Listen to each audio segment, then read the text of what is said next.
India आप तक समाचार, कड़वा लेकिन सच। जितकं देखणं तुमचं रूप, जितकं सुंदर तुमचं मन, तितकं सुंदर आमचं मनमोहिनी ब्राइडल कलेक्शन। नमस्कार, मैं हूं आनंद शर्मा और आप देख रहे हैं इंडिया अब तक समाचार। 9 दिसंबर को एक हत्याकांड हुआ था जो समूचे महाराष्ट्र भर में सनसनी पैदा कर गया था। और यह हत्याकांड हुआ था पूना में एक विधायक जो है उनके रिश्तेदार की। जी हाँ, सतीश वाघ नाम के एक व्यक्ति की हत्या कर दी गई थी। और हत्या से पहले सुबह जब वो घूमने के लिए निकले थे, उस वक्त शाम तक यही लग रहा था कि उनका अपहरण कर लिया गया है। और इस अपहरण का खुलासा करने के लिए पुलिस लगातार इधर उधर घूम रही थी। लेकिन अब 25 दिसंबर को अंततः ये पता चला है कि सतीश वाघ की हत्या उनकी ही अपनी पत्नी ने करवाई। अब क्यों करवाई, ये भी बहुत ही बड़ा विषय है।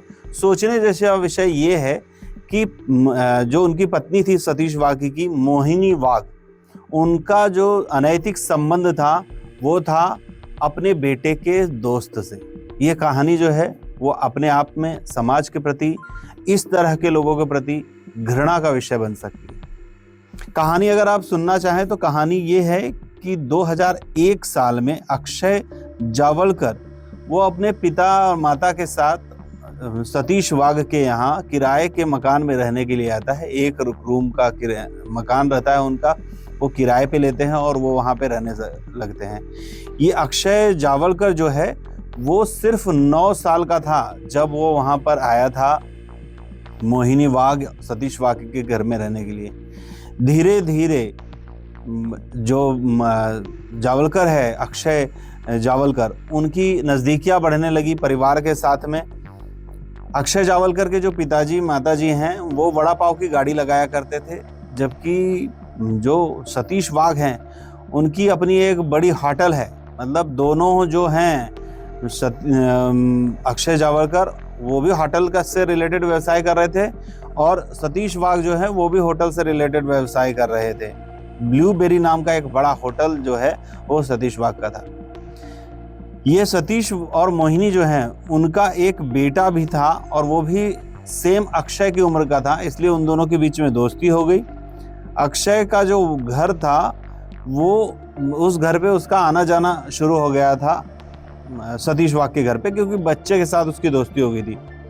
2013 में जब अक्षय 21 साल का हुआ तो मोहिनी वाघ के साथ अनैतिक संबंध बन गए अक्षय के।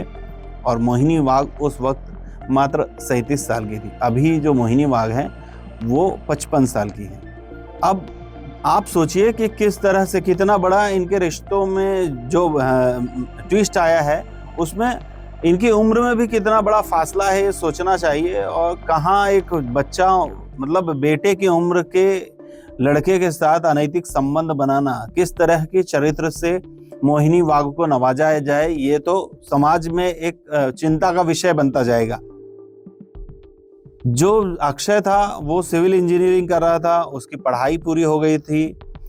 2016 में अक्षय की शादी भी हो गई थी। और जब शादी हो गई तो अक्षय ने ये जो वाघ का किराए का मकान था वो वहाँ पर छोड़ दिया और दूसरी जगह किराए का मकान लेकर वहाँ पे चला गया।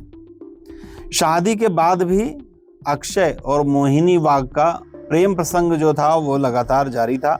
जब इस बात की भनक सतीश वाघ को लगी तो जाहिर है कि कहीं ना कहीं खींचातानी और अनबन तो होगी ही। वो अनबन भी हुई और अनबन होने के बाद कहीं ना कहीं मन में कटुता भरती गई।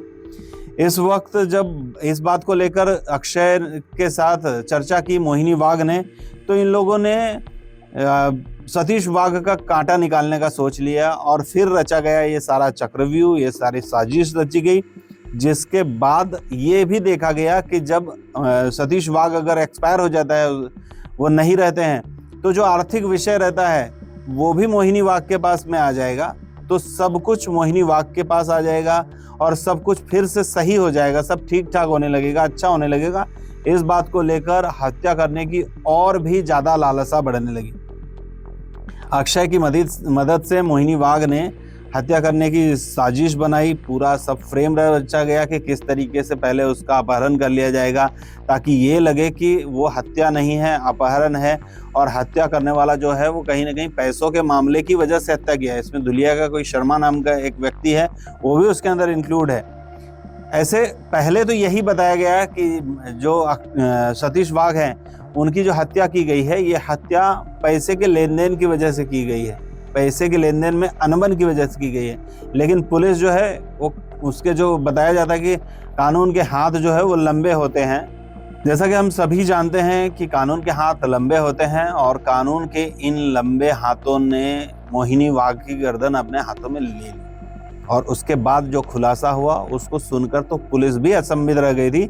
सभी जितने भी लोग इस केस से जुड़े थे सभी अचंभित रह गए थे कि एक पत्नी, उसका अपने बेटे के दोस्त के साथ अफेयर, और उसके बाद अपहरण की साजिश और हत्या, ये सारी साजिश जो है वो काफ़ी दिनों से चल रही थी। रोजाना अक्षय की बात को लेकर मोहिनी वाघ और सतीश वाघ के बीच में अनबन होने लगी थी। जब अनबन काफ़ी ज़्यादा हो गई थी, बताया जाता है कि सतीश वाघ ने मोहिनी वाघ को छोड़ देने का भी मन बना लिया था, उनको जायदाद से बेदखल करने का भी मन बना लिया था, और शायद ये एक बड़ी वजह रही है कि मोहिनी वाघ ने इस तरह की कदम उठाने का प्रयास किया और इस तरह की साजिश की। 9 दिसंबर को जब सुबह सुबह सतीश वाघ रोजाना घूमने के लिए निकलते थे, जो जब वो घूमने के लिए निकले उस दौरान वहां पर उनका अपहरण कर लिया गया। इस बात की पुष्टि उनका पड़ोसी एक मित्र जो है उन्होंने देखा, उन्होंने भी किया। उन्होंने ही आके जो सतीश वाघ हैं उनके घर पर आकर बताया। उसके बाद सारी चीजें पुलिस के पास गई, पुलिस भी तफ्तीश कर रही थी। 33 किलोमीटर दूर लगभग वहाँ एक घाट पर, एक घाटी है, उस जगह पर उनका शव मिला और कुछ लड़कों को मिला वो शव। वो लोग वहाँ पे पार्टी करने के लिए गए हुए थे। उन्होंने पुलिस को फ़ोन किया, पुलिस ने सारी बातों की पुष्टि की और फिर केस दर्ज किया, जिसके बाद अपहरण और हत्या का मामला बनाया गया था। लेकिन अब तो बड़ा मामला बन चुका है, ये राज्य भर में इस खबर का विषय लगातार चलते जा रहा है। पहले पैसे के रूप में, और बाद में ये पता चला कि अनैतिक कार्यक्रम को छुपाने के लिए, अनैतिक रिश्तों को छुपाने के लिए अक्षय जावलकर के साथ मिलकर मोहिनी वाघ ने ही अपने पति सतीश वाघ का कत्ल कर दिया। और ये बहुत ही भयावह घटना है। समाज को इस बात से सबक लेना चाहिए, सभी को इस बात से सबक लेना चाहिए कि अनैतिक रिश्ते जो रहते हैं उनका अंत तो कहीं ना कहीं इसी तरह का होता है। इसलिए सेफ रहिए और सभी चीजों से बचिए। जय। जळगावची नवी ओळख वस्त्रनगरी सुरेश कलेक्शन्स अँड क्रिएशन 80 फुटी कांदळदा रिंग रोड राधाकृष्ण नगर चौक छत्रपती शिवाजी नगर जळगाव। सौंदर्य विश्वाची 73 वर्षांची परंपरा Suresh collections and creation Jalgaon.